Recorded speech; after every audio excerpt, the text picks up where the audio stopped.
This is A-Game.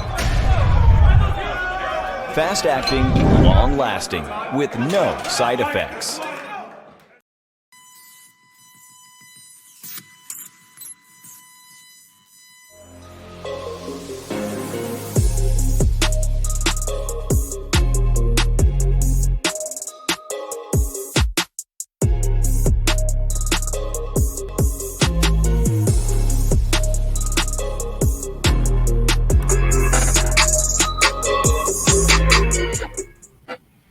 Hey, what's good, YouTube? It's your man Ronan back with another one. This is not a 5-minute fire watch report. This is the continuation of number 3 in the Military Mirror series, which is Semper Familia.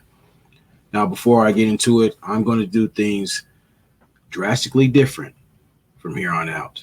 I had time to really think about a few things and help getting to part of Project Phoenix, working out, getting things in order.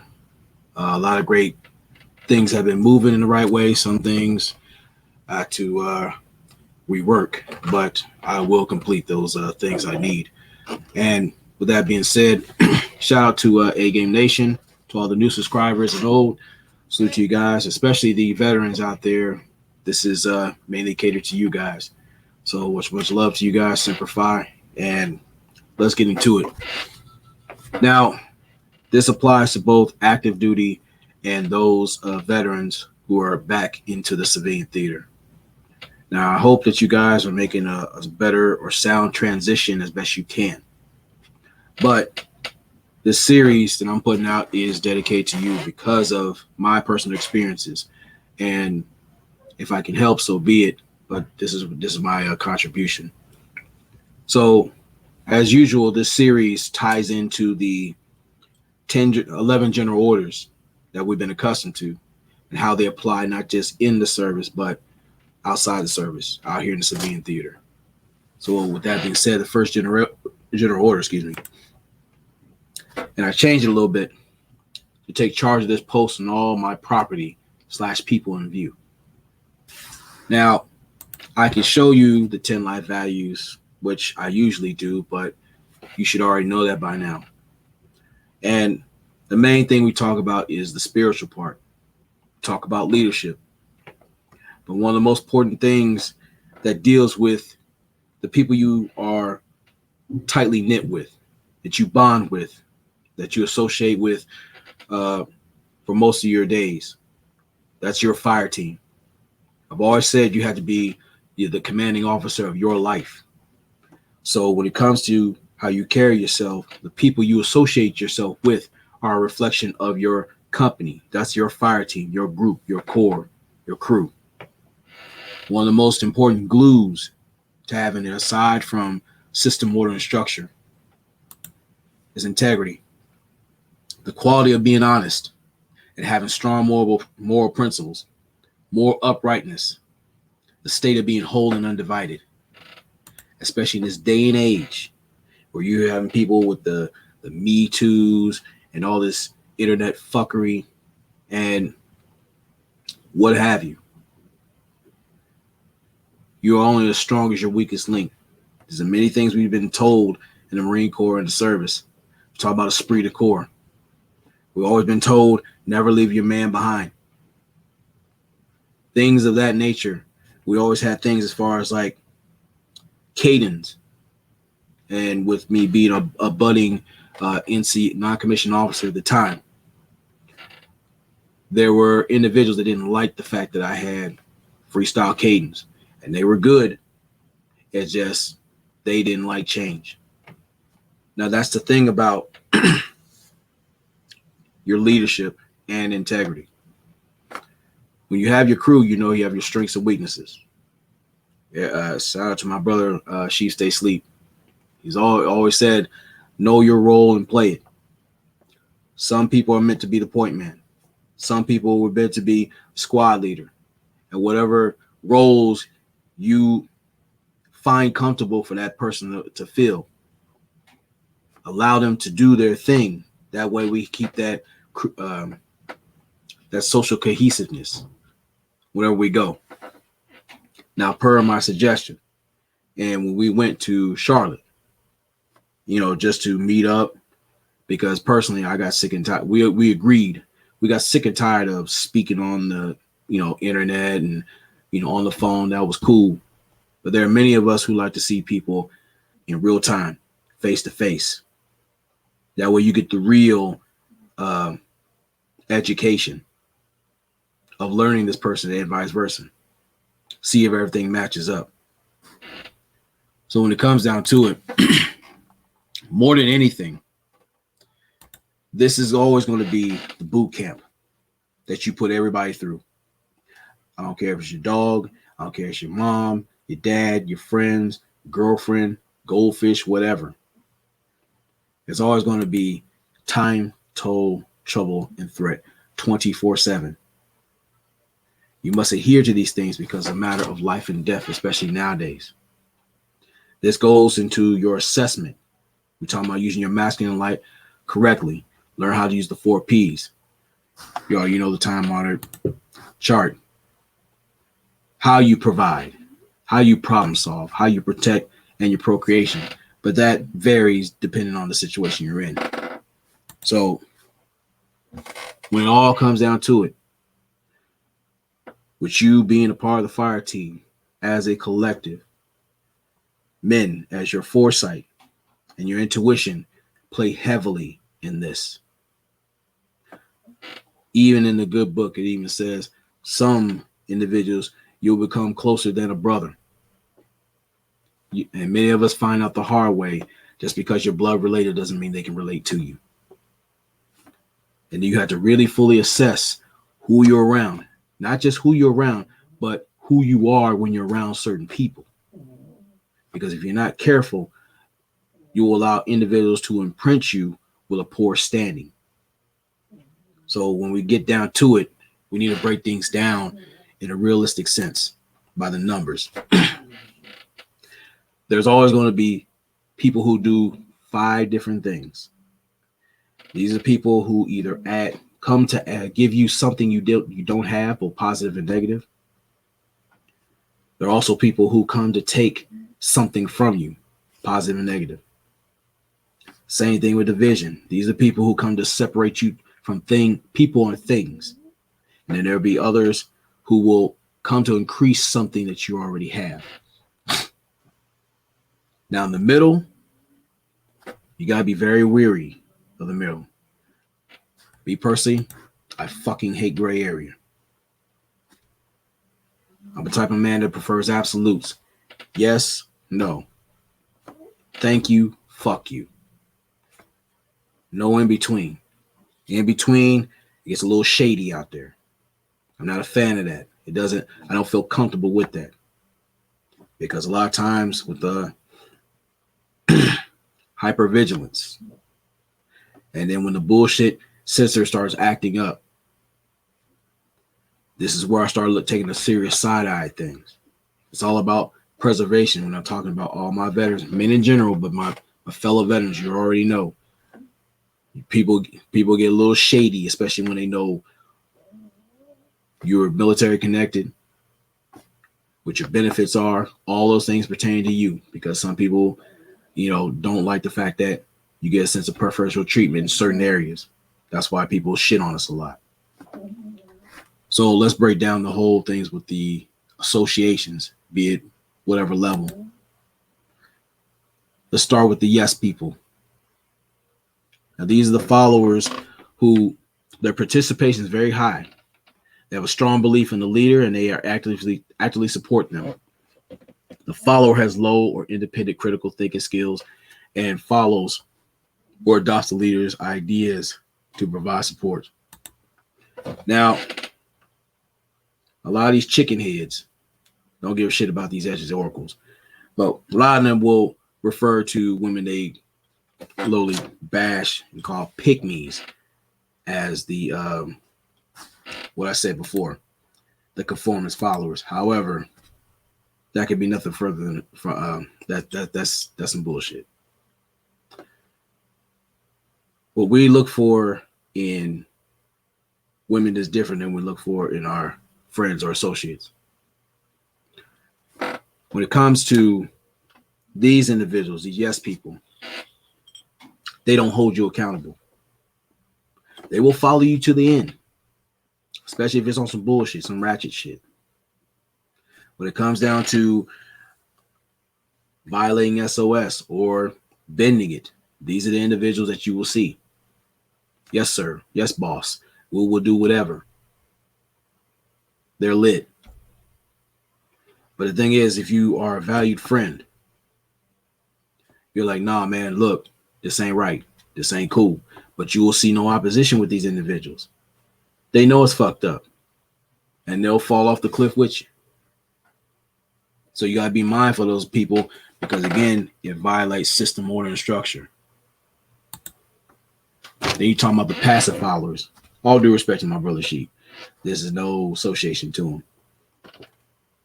This follower participation has very low, mediocre, or is non-existent. They have little to no belief in the leader, and they passively, regrettably, or negatively help him. This follower has little to no independent critical thinking skills and blindly follows the leader. Now, you got to watch these shady, go along to get along motherfuckers. There'll be individuals who, yeah, they might begrudgingly don't want to be outed of the group. These are the ones that sometimes get sexed in or whatever underhanded means is just be around. But the thing is, they have ulterior motives. We always talk about shitbirds in the military. These are the ones. These are the ones that sit there and tend to set you up. If you ever get into trouble, guess who's getting out early? It's these rotten motherfuckers. The thing is,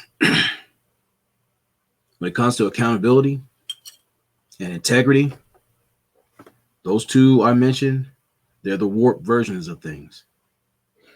Thing is, if we look at the chart, both of those add a lot of problems more than they take away. They subtract the value of your appearance and all the things pertaining, especially the internal five. Now, they're not strong enough to divide things outright. But you being associated with them, they will separate you if you're not careful. They'll separate you from things you hold dear, be it your family, be it your wealth, things that pertain to you that you were meant to multiply. And again, certain individuals, like, again, those two that I mentioned, they only multiply the danger element and the trouble and the threat, if not taken seriously. So let's go back to the chart. The alienated followers. This follower participation level is very low, mediocre, and absent. They have very low to no belief in the leader and passively, regrettably, or negatively help him. This follower also has high and independent critical thinking skills, but they utilize them as well as their knowledge to undermine, question, and challenge the leader. Now, these are the star screens of the crew. Now, if anybody has watched, is old school like me, and has watched things as far as like Transformers, not these motherfuckers out here masquerading as whatever. We're talking about OG Transformers. And anytime Megatron had a chance to sit there and fuck up the Autobots, it'll be Starscream mainly who be to blame for the bullshit. Anytime something goes wrong, now Starscream has something to say. Now, Megatron was always kicking his ass until, like, you know, the Transformer movie, which you need to watch on your own. Always in opposition to shit.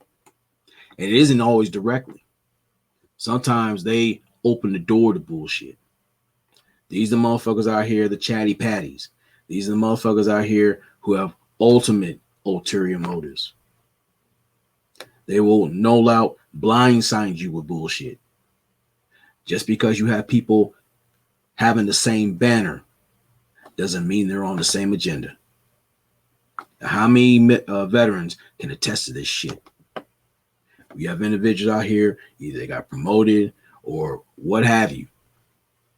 They always did some underhanded, shady shit, undercutting the motherfucking, fucking with your pros and cons, things that obstructed you from being your very best. These are the pocket watching sons of bitches out here that many people talk about. Now, in the civilian theater, many of these individuals will be the Jonathans that still worry about pussy politics. These are the individuals that waste their time being your disgruntled fan base. They get up ass crack 30, looking to see if you failed or not. And when you didn't, all of a sudden they feel some kind of way. Anytime you entrust them with any good news or a vision that you have, these are the ones always, sucking their teeth or always some extra shit. These are the main ones that hate the fact that you can get out here and organically attract opportunities, such as being with women, others with better jobs, things of that could benefit the crew, but for some reason, because it didn't happen to them, now it's a fucking problem. But sadly, they've always, most times, are always reduced to this: being a spiritually impaired mule of revision. If not just for the crew, these are the piece of shit that get mad because you have a solid woman or you have a solid family. And here he is, he got some raggedy, hard-footed harlot who basically is running his life ragged. And he can't stand your ass, but most times he gets out the house to see what the fuck you're doing. See to be a little cop blocker son of a bitch. Some of them motherfuckers will try to destroy your family situation or your connections to the people. See, when it comes to them, they always find a way to subtract from your influence. It's always in a negative way. However, with their goofy efforts, most times they put you in line with a situation that was unexpected, that benefits you. When they come to ad, they always add some drama. They always add some sideline commentary. But you can never let them multiply that shit if you keep your foresight and your intuition on point. These are individuals that always look to divide shit, always doing that backbiting, trying to rally the troops against you. And now the benefit is that they will always test the integrity of the team. See, what these dumb sons of bitches don't understand is they take the time to assist you unknowingly, assessing if other people are worth your time, the toll, the trouble, and the threat. Because seeing how they move in alignment, that helps you make the necessary moves you need to make to kill 2 or 3 birds with one stone. See, it's these self-serving motherfuckers that, again, they're always stepping on their own dick. There are many stories to be told. You ask any veteran, they'll have plenty of stories on their own when they've seen this at a distance or encountered in real time. So let's talk about the middle one. Now, I told you about that gray area. The pragmatist followers, the survivor. These followers, their participation level, is neither high nor low. They only believe in themselves and only actively supporting things that interest them. This follower has basic critical thinking skills and contributes their skills only when it's beneficial to them. That pretty much tells it right there. These individuals, these defense sitters. Well, I want to hear both sides. I don't want to upset nobody. Ultimately, these are the ones who'll sit on the sideline, let everything fall the fuck out and let them be the lone survivor. That way they don't expend their hand or their efforts to take you out. These individuals who sit down and plot. Now they hear the musings of the Starscream bastards. They'll entertain the goofiness that these little sheep in the group of the yes men do. But these are the ones you tend to watch because they have ultimate agendas set in front of you. These are the ones that set the covert traps for you sometimes. They will be in alignment with the star screen sometimes, but again, only if it benefits them. Because when Starscream gets in trouble, he did it. She did it. Keep in mind of that shit. So with them, they can always add, multiply, divide, and subtract.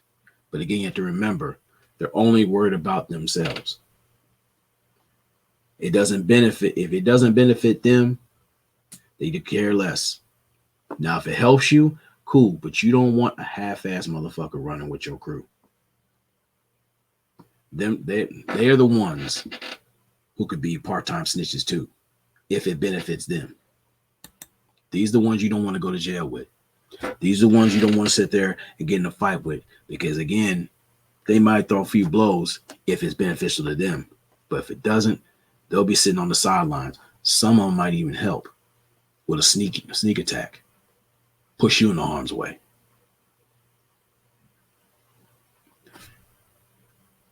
The whole thing about this right here was Semper Familia. It's because, especially when I have my fellow veterans out here making the transition to the civilian theater more than anything, when you have solid allies, when you have people who can help make you grow into a better person, not just using leisure time, helping a person, become a better leader, dealing with their health.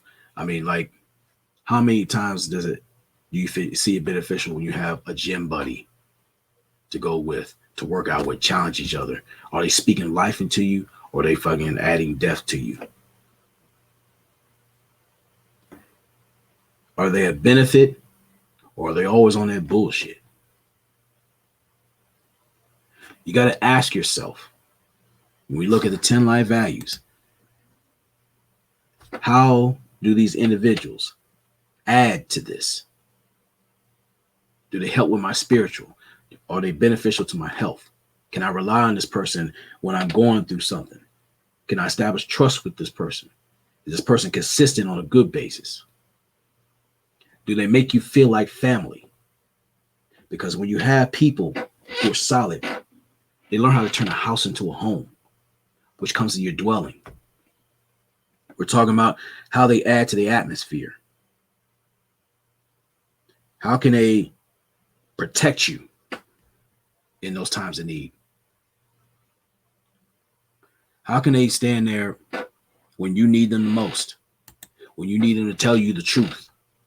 And I always say to many peers, tell me the truth, absolute truth, especially if it's bad, so you can afford me the opportunity to make an honest decision. Feelings are just like farts, they'll go away.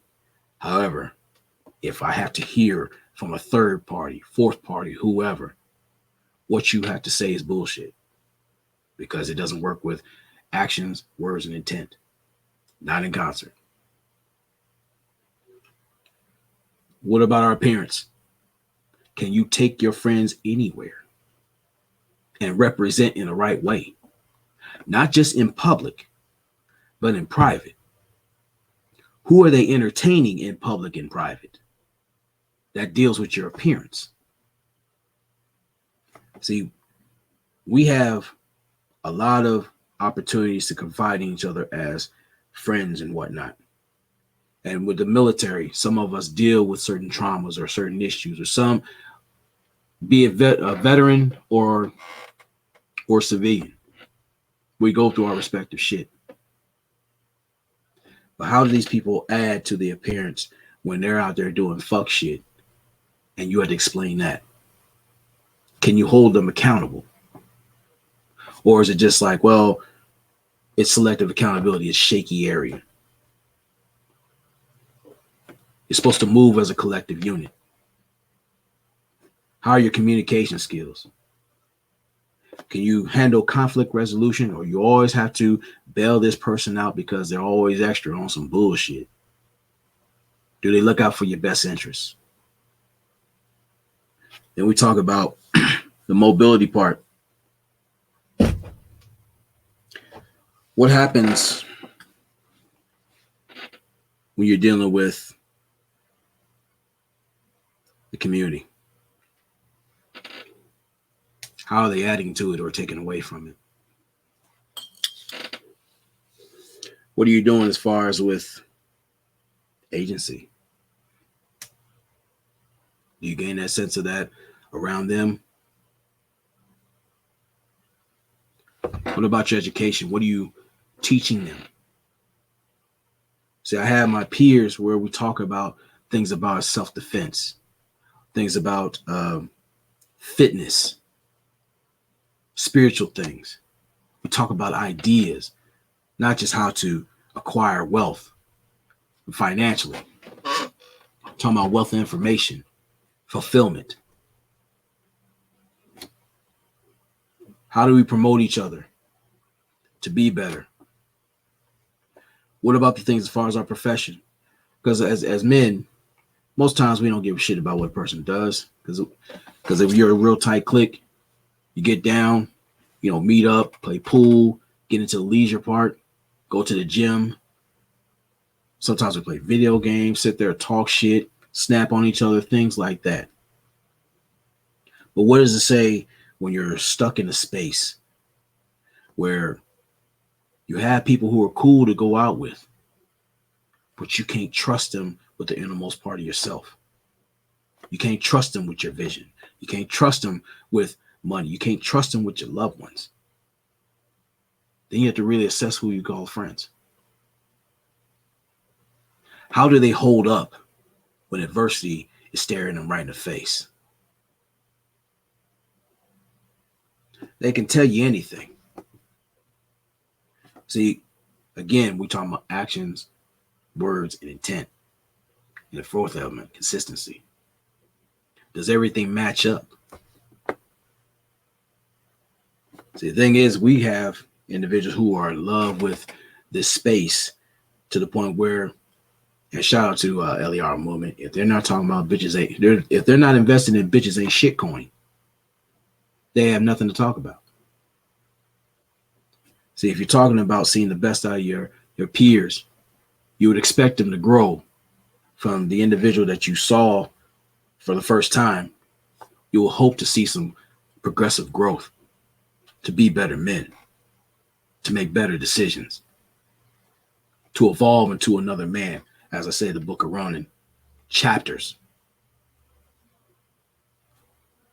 We have to understand, too, that when it comes to certain chapters, some people are just bookmarks. Some memories that we tend to smile at for what it was. Others we tend to scowl at. There were lessons to be learned. We have to take into account these things because, again, I cannot stress this enough, especially to my veterans. Not just picking your friends, but making the needed moves with those said friends or even associations that you have. It is literally a matter of life and death. Sometimes you never know when you're sleeping with the enemy or sleeping next to one. I've seen this in my time many times over. And it gets to the point when you give of yourself because you try to be the better man. You try to be a solid dude. You try to be a solid team player. And for some reason, it gets to the point where you have people that you give your heart to. They will sit there and literally in front of you, wipe their ass with your heart and throw it in the fucking street. So I want to say this in closing to all my military veterans and my peers, civilian especially. Your foresight and your intuition are there for a reason. Do not fail them. They are fail-safes. Always vet everybody in your perimeter. Time, toll, trouble, and threat. It ain't just for these bald-headed hoes out here. But some of these hoes might drink a beer with you. Some of these hoes might be in the same foxhole with you too. So as always, never allow your comfort zone to become your coffin. And salute to you guys. Let me know in the comment section what you think, and we'll chop it up in the next one.